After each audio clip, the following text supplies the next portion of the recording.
RX 100 సినిమాతోటి ఒక్కసారిగా ప్రేక్షకుల దృష్టిని ఆకర్షించిన దర్శకుడు అజయ్ భూపతి. ఇప్పుడు ఆయన దర్శకత్వంలో అశ్విని దత్ సమర్పణలో దివంగత ఘట్టమనేని కృష్ణ మనవడు ఘట్టమనేని జయకృష్ణ హీరోగా శ్రీనివాస మంగాపురం సినిమా ప్రకటించడంతోనే ఈ మూవీపై అందరిలో ఆసక్తి ఏర్పడిందనే చెప్పొచ్చు.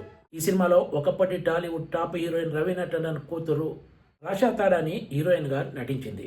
ఇవన్నీ కూడా సినిమాపై బజ్ పెంచడానికి బాగానే ఉపయోగపడ్డాయి. శ్రీనివాస మంగాపురం మూవీ ఈ గురువారం నాడే ప్రపంచవ్యాప్తంగా ప్రేక్షకుల ముందుకు వచ్చింది. సహజంగా ఏ కొత్త హీరో లాంచింగ్ అయినా ప్రేమ కథనే ఎంచుకుంటారు. ఇప్పుడు ఘట్టమనేని జయకృష్ణ విషయంలో కూడా అదే జరిగింది.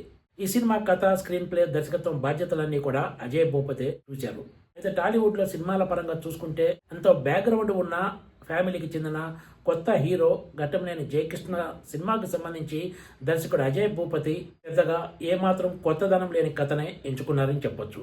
ఎందుకంటే ఈ శ్రీనివాస మంగాపురం సినిమా చూస్తే ఈ సినిమాలో ప్రేమ కథ గతంలో చాలా సినిమాల్లో చూసినట్లు ఉందనే ఫీలింగ్ కలుగుతుంది ప్రేక్షకులకు. ఈ రొమాంటిక్ యాక్షన్ డ్రామా పెద్దగా పండలేదు. పైగా అటు హీరో హీరోయిన్ పూర్తిగా కొత్త వాళ్ళు కావడంతో నటన పరంగా కూడా వాళ్ళ గురించి పెద్దగా చెప్పుకోవడానికి ఏమీ లేదు. కొన్ని కథలో ఏమైనా ఆసక్తికరంగా కొత్తదనం ఏమైనా ఉందా అంటే అది కూడా లేకపోవడంతో ఈ సినిమా కాస్త భారంగా ముందుకు కదిలిన ఫీలింగ్ కలుగుతుంది ప్రేక్షకులకు.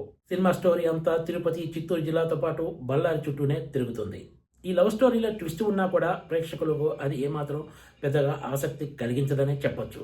ఎందుకంటే ప్రేక్షకుల ఊహలకు అందేలా గతంలో చాలా సినిమాల్లో చూసినట్లు ఉండటమే దీనికి ప్రధాన కారణం. ఈ మూవీలో పెద్దగా ఎక్కడ జోష్ కనిపించదు. ఉండటానికి ఈ సినిమాలో భారీ తారాగణమే ఉన్నా కూడా, ఎంతమంది నటులు ఉన్నా కూడా సినిమాకు ఇది పెద్దగా ఉపయోగపడలేదని చెప్పొచ్చు. సీనియర్ నటుడు మోహన్ బాబుతో పాటు నరేష్, బ్రహ్మాజీ, కిక్ శ్యామ్ ఇతర కీలక పాత్రలో కనిపిస్తారు ఈ మూవీలో. సహజంగా మంచి పాత్ర దక్కాలే కానీ తన నటనతో ఆకట్టుకుంటాడు సీనియర్ నటుడు నరేష్. అయితే ఈ సినిమాలో నరేష్ పాత్ర ఏమాత్రం ఆకట్టుకునేలా లేదు.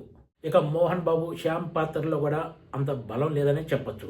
హీరోయిన్ల విషయానికి వస్తే ఇది వాళ్ళ మొదటి సినిమా కావడంతో వాళ్ళ నుంచి నటన పెద్దగా ఎక్స్పెక్ట్ చేయటం కష్టమే అని చెప్పాలి.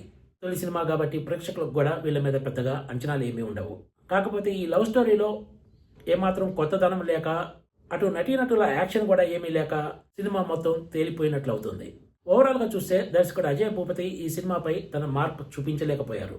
దీంతో ఇది సాదా సీదా మరో రొటీన్ ప్రేమ కథగా మిగిలిపోతుంది. Please subscribe TCTV.